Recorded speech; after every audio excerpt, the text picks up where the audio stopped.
Yo, have you heard of LinkedIn Learning? If you haven't, LinkedIn Learning is an American massive open online course provider. It provides video courses taught by industry experts in a variety of subjects. Now, why am I sharing this? I'm sharing this because Living Corporate is in partnership with LinkedIn Learning to provide diversity, equity, and inclusion courses. Listen, if you're trying to be a better ally, you want to understand better diversity, equity, inclusion strategies, or you just want to learn how to be a better leader, you got to check out the courses on LinkedIn Learning. So check it out. You can do it one of two ways. You can click the link in the show notes, or you go to LinkedIn Learning and you search Living Corporate. Again, link in the show notes, or go to LinkedIn Learning and search Living Corporate. I'll see you over there.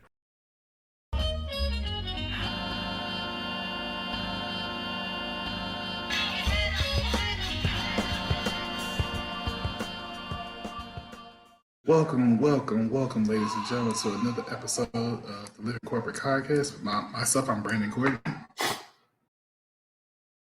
What's going on, Mike? It's fine. It's just been a very long day. It has. We are going to talk to you today about salary negotiations. If you have a job right now, first job, second job, or whatever, go ahead and share the broadcast, share with everyone, because we all need to get our paper. We all need to get our money. But first, before we start, we get a bit of housekeeping. Follow us on Living Corporate at Living Corporate _pod on Twitter, and follow us on Living Corporate on LinkedIn. Mike, where can they find you at? Where can you find me?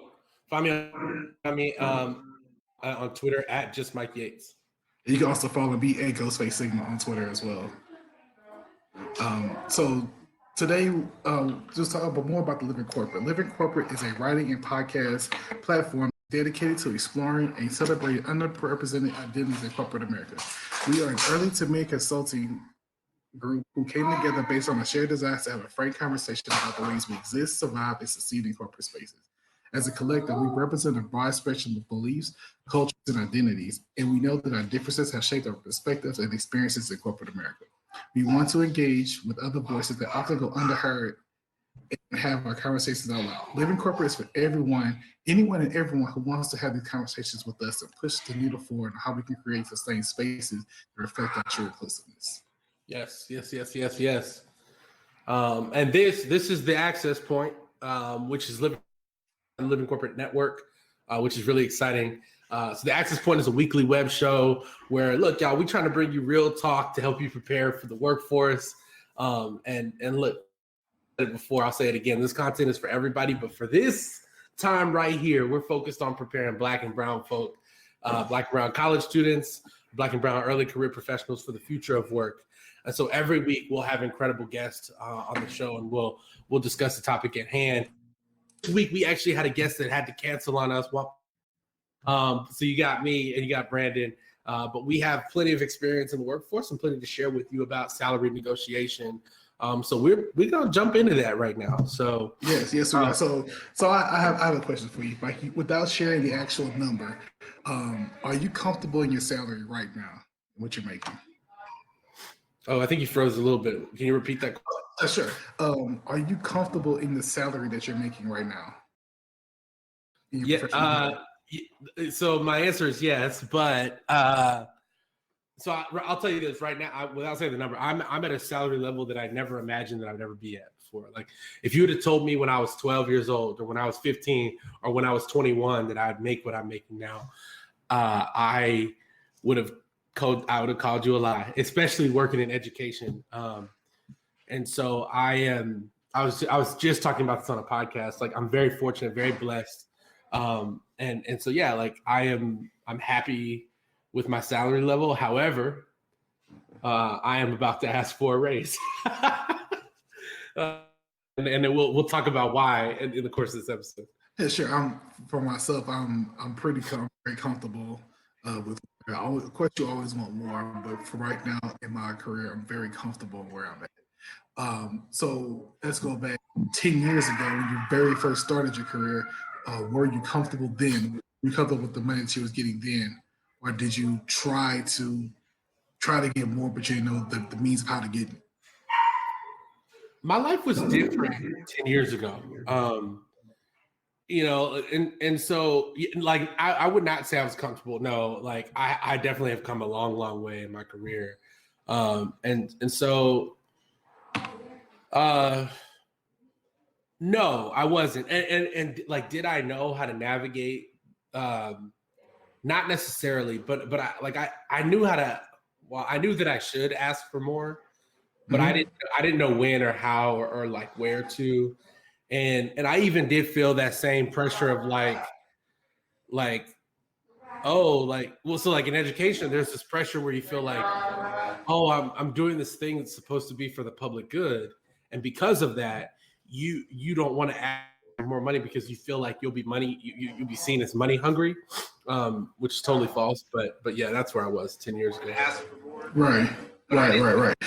So for myself, about 10 years ago, I was comfortable, but it wasn't in the degree field I was in. And what I've learned is, and which we'll talk about a little later on tonight, is how to make sure how to ensure yourself to get the best you want. Right? So 10 years ago, I just started my engineering degree in the engineering field, and what I've learned is, maybe this is maybe just for myself and not for the masses, but what I've learned was it's very hard to negotiate your very first salary.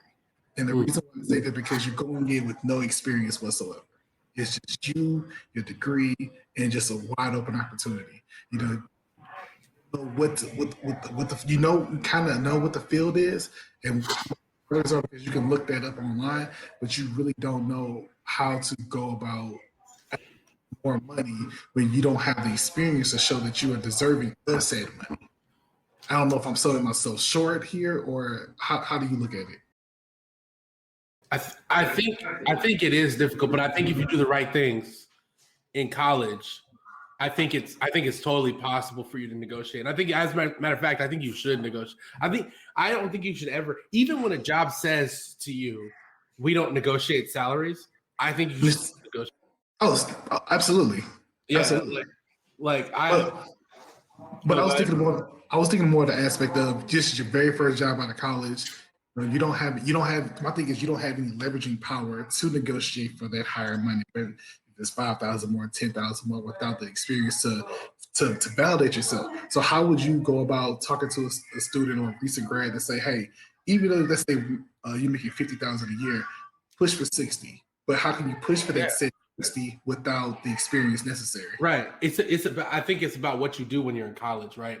Like if you, first of all, like if you go to college for the experience, like you're wasting money. And like the college experience is cool, like and all, but like really, like what you should do is create a story. Like think of everything that you do in college. Think of it as like, look, I'm creating a story, and I'm gonna be able to tell that story to an employer one day.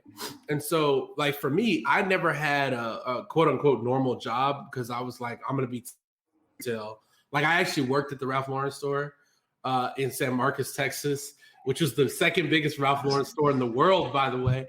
But I worked there at the outlet mall, and it was awful. Right. Like I hated it. I had this manager named Everett, and Everett was lame. I did not like he was really good at his job though. Everett was like, he's like, in terms of retail, Everett is dope, y'all, but he is not a good manager. I, and so I didn't like it, so I quit very, very quickly. And then I said, I can't do that service.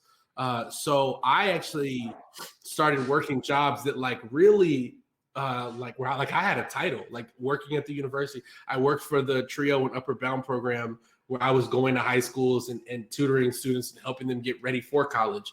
And then from there, I worked department of the university where they were signing contracts to do some of the construction and some of the updates that are now like present at the university. So like I drive through San Marcos, I'm like, I saw all these plans before any of this happened, So I was fortunate that I had connections and I was able to do that. So by the time it was time for me to walk into my first job, the thing that I look back on is like I did have leverage and I didn't know how to use it. Like nobody told me how to use it.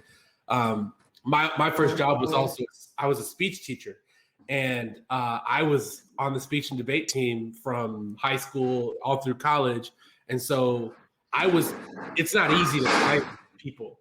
And it's certainly not easy to find those people who are going to like teach for you, because it's not a high salary. So I when I think about it, for college students, getting back to the question, it's all about everything that you do.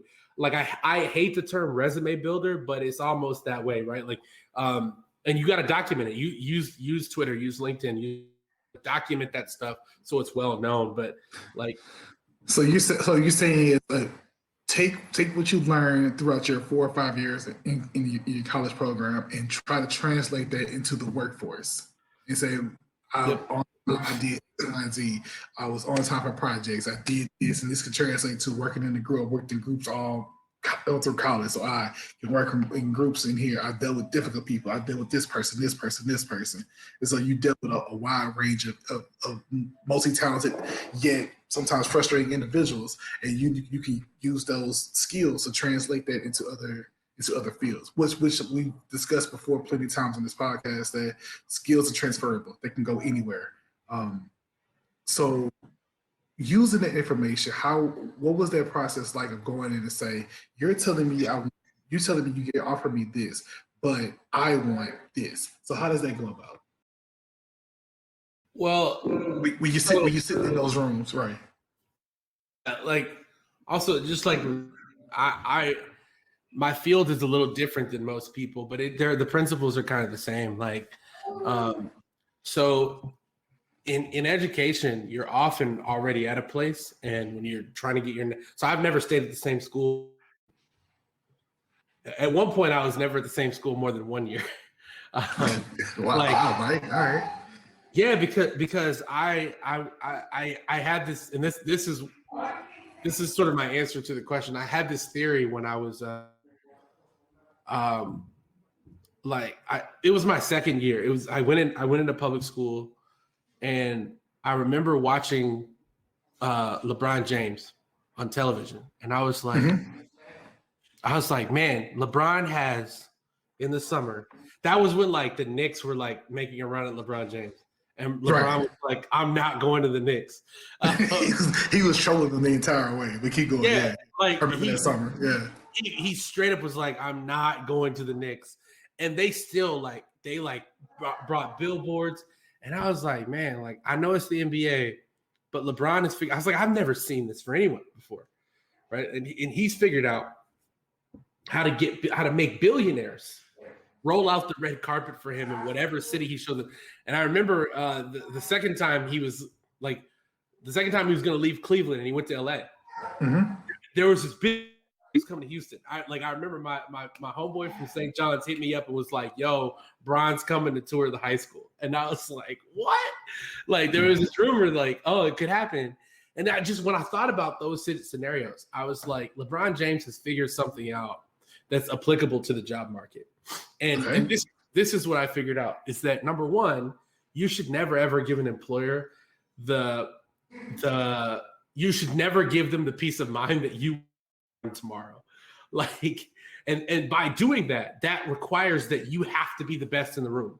Right. So like nobody does this for he's not the best. Right. So you have to like work until you're the best. So like those first 90 days, right? I think we said it on the Access Point a bunch of times. Like, you start looking for your next job the day you start your current job, right? Correct. And so those first 90 days, like, what kind of impact can you create that is unlike anything they've ever seen before? So if you're hitting the normal metrics and goals you're used to seeing in those 90 days, that doesn't differentiate you, doesn't set you apart. It just tells them that you belong there, right? Like, you need to show them, like, I'm so good that I can walk away from here and I'll be good. I'll be fine. It's that fine line between confidence and arrogance. Yeah, exactly. It's that very fine line. But most people, like LeBron is, yes, I'm arrogant enough to tell you that I'm confident to make sure that you pay me the maximum amount that I want. It's that very fine line. And most can achieve that fine line. But once you do, the world is yours. The world is yours. Well, and sometimes it's going to require long hours and frustrating things. And I'm actually living this right now, where, I have a talent that not a lot of people know about. is that I'm pretty good with video and audio editing. Like I'm better than most people. I'm not like an audio engineer, and I'm definitely not like there's a ton of people that are way better than me. But for I'm really good at it. And I can actually, that means that like for an organization, like I can save you money from time to time by creating a high quality video. And it's part of, like, you can say it's part of my role. Well, like I've now gotten to a point where I'm like, okay, this is becoming an increased load. It looks like it's being rolled into my job description. Well, to me, that's a signal. That means like, oh, it's time to ask for more money, and it's time to ask for stuff. Right. And when I say stuff, like right now I'm doing this on my work laptop, which I normally don't. I normally do it on my personal laptop. My work laptop is this Dell touch device that I don't. And I literally said, I was like, yo, like if you're gonna have me continuing to do video and audio work, I need a MacBook Pro and a monitor. I'm like, so like that's just a very basic form of negotiation. But I think it's like if you want to know, like as an early career professional or a college student, like how do I nail negotiation? It really is by like use LeBron James as a model. Like let your work pigeonhole an employer to giving you what you want for them to keep you.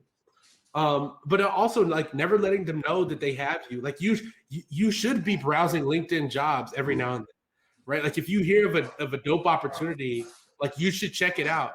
And if somebody reaches out to interview you, you should never ever turn down that interview, like ever. And I'll say publicly, I had somebody who reached out to me via LinkedIn for a job that I knew up front. I was like, I'm not taking this job because it's in a city where I don't want to live, but I still took that phone call just in case, right? Right. And hold on, Mike, your mic went out. I went out? Yeah, you're back now. Yeah, but I'll just say that I took that interview just in case, like, it's not real. Like, it's a confidence booster for you. Like, if you get another job, the thing that you should is like, oh no, sorry, I'm not interviewing. I have a job, right? No. Like, yeah, you have a job, but like, you can still interview because it helps to know that people see your work and that they want you to work with them.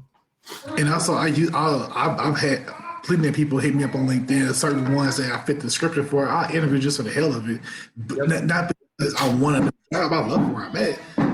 But the real thing is that I'm looking for places to where I can interview and keep my interviewing skills up. Yep. Because you never know when you have to interview again. You've been at the game 10 years and you don't really know how to interview or talk to people. You've been talking to the same people, but you don't know how to talk to a different group of people. Then yes, you need to get your interview skills up. And sometimes you may need to interview literally right then and there. So it's a way to keep you sharp, keep your interview skills sharp, keep yourself sharp as well. Right, absolutely.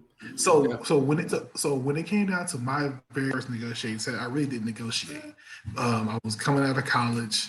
I worked a job that I really wasn't in my degree field, but when I got my very first one, that's when when I met my very first engineering job. I didn't negotiate that one either because I was thinking to myself, well, I don't have the experience in where I'm at, and I have nothing to bring, so I have to learn everything at the job in order to sell myself further. So I got the job, started working there for a year, started being with the older engineers and learned what they were doing so I can increase my talents and then therefore increase my salary. So when I went to a new job and then I learned, okay, I know how to do this. I've been doing this for 5 years. When I go to this new job, they can't BS me on I'm paying a low amount because the market's low. People are desperate for jobs. So I'm just gonna throw something at you and see if it sticks. No, I stuck to my guns and said, which I gave me was just always be respectful. No matter what they give you, $1, 1,000, 100,000, million, always be respectful. And I told them, yes, I'm grateful for the opportunity you're giving me and the salary that you're giving me with these perks. But because of my experience listing X, Y, and Z, this is the salary that I'm looking for. And they said, okay. Well, we can only give you this much. And also what I learned in the salary negotiations is always go higher than what you expect. There's a number that you're going for. There's a number you're always going for. Let's say you're going for 70,000 a year, right? The job may say, we can only give you 65. Well, Right. I say, well, give me 80. Give me 80, right? And they'll say, okay, we'll meet you at 70, 75. Right. And the 75 is the number you're looking for. Go with that. But never say, give me, I want 60, but then I want 65. And you're selling yourself short. Yeah. That they have more money in the budget. They just don't want to spend it on you. Especially with black and brown individuals as ourselves, because we already get paid lower, a little $5,000 increase may be all right to some people. But it's really, you need to go for 10, 15, 20, but also have the experience necessary to back up what salary you're looking for, because then you have to prove that, hey, this is why I need to earn this money. This is why I earn this money, because I have said experience and I'm going to pay me as such to use my brain necessary. So in the future, when you talking to, not just talking to individuals like us, but when you're talking to Mike, let me back up for a second, right? Knowing that you know now, what would you tell Mike 10 years ago? Oh yeah. Yeah, I think there's questions that I would never answer. Now, like now, if somebody asked me, or I wouldn't say never answer, I would answer them differently. Ask me, what's your expected salary? I give one of two answers. And this is what I would tell myself 10 years ago. This is what I'm telling any college student. And this is me. This is not like, listen, I'm not a salary negotiation expert.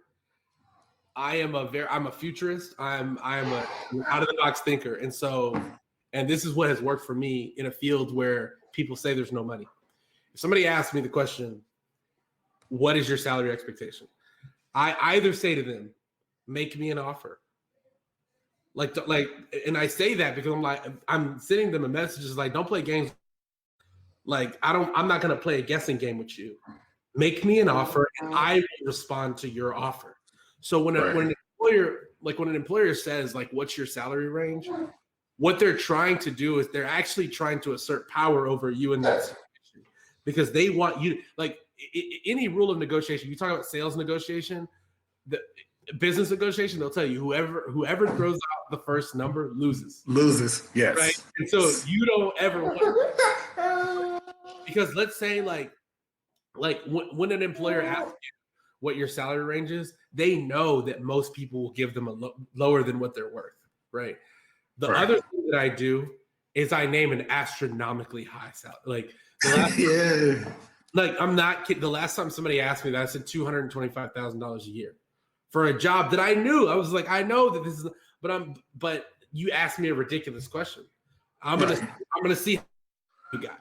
Like how you jump, right? Yeah, like I'm gonna see what's okay, and so that's what I would tell myself from 10 years ago. It's like, look, like either don't answer that question or answer it, right? Because people used to ask me that, and I would like, oh, this is what I'm looking for, and they'd be like, oh, great, and then you have that feeling like, oh, I just got played. I got played, yeah.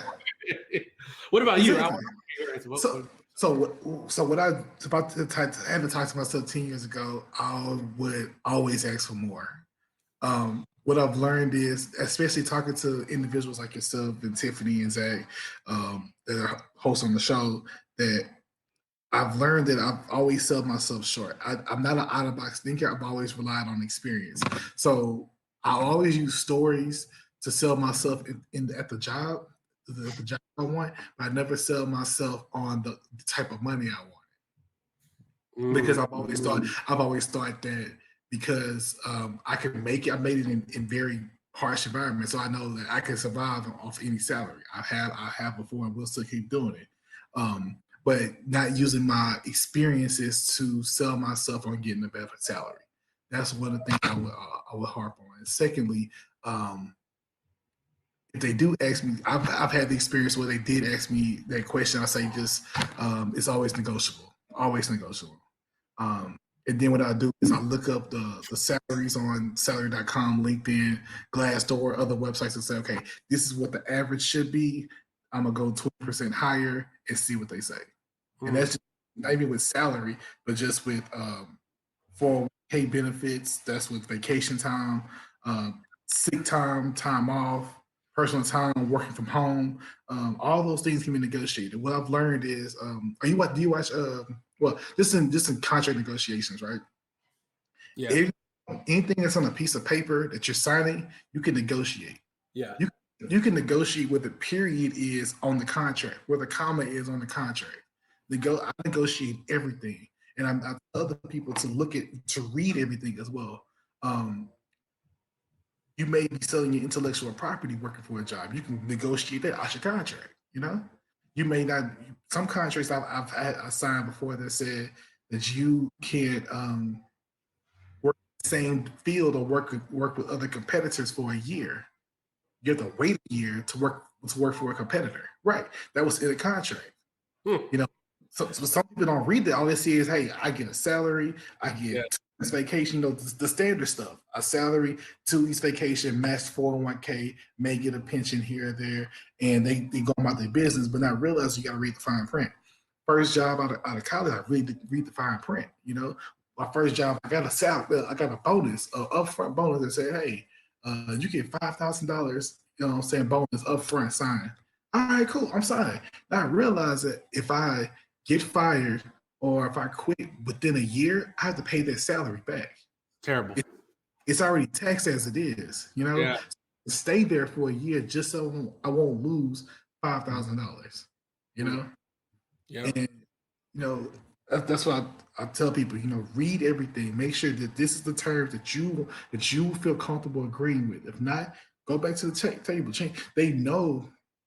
These companies know that you are able that you can negotiate. You can change stuff in that contract because it's a legally binding contract. This is for you. It should be. It's even though it's standardized document, that contract should be personalized for you, right? And we always talk about the numbers. The numbers could be great, but especially in the COVID area, can you work from home? Can you have time off? Negotiate everything, everything. And it's one thing I would tell myself 10 years ago. Yeah. Yeah. I mean, that's great. I think I love the read the contract, right? Because You got to. like you can't be so excited to get a job that you're screwed. Especially you're fresh out of college, you have been in the workforce. Well, I was, personal story. I was out of work for a year. Thankfully I had enough savings to get by for a year. But I had contract jobs to come, to my place, and I read over from it. But it was something I wouldn't do because the situation wasn't right. Right. It may be a 3-month contract or 1-month contract, but where do I go from here? I'm still trying to find another job. So, you don't always jump at the first thing. You don't always jump at the second thing because you're desperate. They know that you're desperate because the market says so. So you don't just throw something at you and say, "Oh, you accepted it. You're gonna be stuck here until you try to find something new." But you can't because the market's dry. Yep. So you're stuck. So I didn't jump at the very first offer, the very second offer. Just for a 3-month contract position, I found something that I was comfortable with a salary I was looking for in the position that I wanted, and I'm still here 3 years later to this day, working and having fun because I stuck to what I knew, and and that goes like, don't always jump at the first thing. Never jump at the first thing because they know. So, have you ever jumped at the first contract that you saw? Like, just not even just in the workforce, but just like in business in general. Just you see something, oh, this sounds good, I'll sign off, and then go run with it, or you should sit down and read it and have other people read it as well too. I'm paranoid, so I don't jump at the first. I don't do that. Like, not even when buying a house. I just put a house under contract in Dallas Fort Worth area, and I mean there may be an issue where we have to go back and amend the contract again. So So it's I never jump at the first things, particularly not with a job, because so the other thing I'll say about this is, and this is where my journey has been on unorthodox in terms of salary negotiation, because I have not applied for a job in a long time. Like it's been like 6 years since I've applied for a job, and I have not been working at the same place for 6 years. So salary negotiation, I would say, is completely different when you are being recruited to come somewhere than it is when you're applying for a job. And I recognize it's not everybody's experience. The thing I'll say before I say that is just because it's not everybody's experience doesn't mean it can't be yours, right? Like my encouragement to you, the number one thing I tell people on the access point is like get online and build a personal brand and build a signal to attract employers to you. Because just like if we're honest, like the job search process sucks. Like applying for jobs sucks. Like I see I just saw a TikTok where a dude was like write your resume and then copy the job description, paste it in the resume and make the text white so that when a resume scanner hits it, like you'll have all the keywords and they'll be like, oh, this person's resume is on the top. Like I don't want to that like I don't care about that. I don't like that. I would much rather like find a place where I like, and then when somebody else comes with another position on my, I hear them out. But that is where I have found the most impactful salary negotiation is when it's somebody coming to me. I had a situation years ago where I left the school. I had planned to leave the school where I was working, and I had made it very well known. It was like I'm not coming back. And they said, okay, well, can we talk salary to see if you might come back? I sat at the table. I sat across the table from the principal of the school in Austin, Texas, and he gave me the number. He gave the first number. He lost because I said, if you could have paid me like that since day one, why have you been paying me $20,000 less? And I said, I will never come back here like, because of that. And then I took that number that he gave me, he lost, and I went to my other employer. I said, this is what my school offered me to stay. And they said, oh, right? So it's like, for me, being the hunted and doing that pre-work, sometimes you're going to stay up late. Like sometimes you're going to have to wake up early. Sometimes you're going to waste time taking phone calls with people that want to pick your brain and talk about stupid stuff.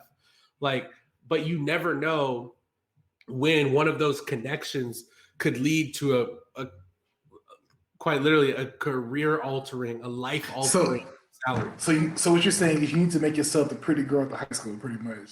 For the jobs, yeah. For the job, yeah. So you need to make sure that you're the one that's being courted. Because you have the leverage. They want you, which means that you did something to attract. They want you. So choose. The job I have now, I actually created the position. They came to me and we started talking and they were like, tell me everything you want to do and the things you don't want to do. Like I created my job duties like as a part of negotiating for this job. Right. Like I named my price I named the price that I would not go. Like I was like, this is the number you need to hit for me to even talk to you. Like it's not the number I need; it's the number we need to like. This is the basement, right? Like, so it was like, but for me, and honestly, the strength of that negotiation, like we had an episode a while ago, we talked about receipts, like bringing them receipts, right? Like that for me, those are what has made my salary negotiation impactful, right? So, particular education, if somebody's like, "Yo, like, do you care about equity?" I'm like, "Yeah, I have a TED Talk." Like my thoughts are well documented online. I have TED Talks. I've got a Forbes feature. I in the Austin American Statesman. Like, I have these places where I can pull up. I have a friend who has a media kit, and when jobs are like, "Yo, do you ever do public speaking?" He's like, "Yeah, here's my media kit."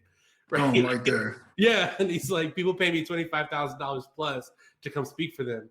What salary are you offering? Right? Like he's got it down to a science. But Yeah, like I think that's the key is that, like, if you can create a situation where, just like you said, Brandon, like if you're the pretty girl at the dance and they all want you, the negotiation's gonna be a lot easier.